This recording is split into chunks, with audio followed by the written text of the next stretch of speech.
First one பார்ப்போம். நா, மே, நா, மே, மேனே அப்படின்னு சொல்லிட்டு சொல்லுவோம். ஆனா மேனே எங்க யூஸ் பண்ணணும் அப்படின்னா, இப்ப நான் ஏதோ வேலைய பாக்குறேன், பார்த்து முடிச்சுட்டேன், அந்த மாதிரி இடத்துலதான் மேனே சொல்லணும். இப்ப நான் சாப்பிட்டேன், நான் படிச்சேன் அப்படின்னா அப்ப மேனே சொல்லுவாங்க. மேனே கானா காயா, மேனே படாய் கியா அப்படின்னு சொல்றோம் இல்லையா? சோ அப்பதான் மேனே யூஸ் பண்ணுவோம். மத்தபடி நான் அப்படின்ற இடத்துல மே தான் சொல்லணும்.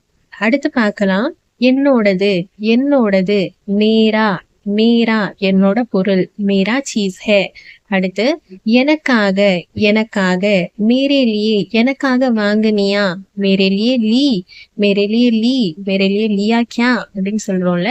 சோ அதுதான் எனக்காக. அடுத்து தேரா, தேரா, உன்ட்டு, உன்ட்டு உன்னோட பொருள், உன்ட்டு. அடுத்து தேரே லியே உனக்காக, உனக்காக, உனக்காக வாங்குனேன், தேரே லியே.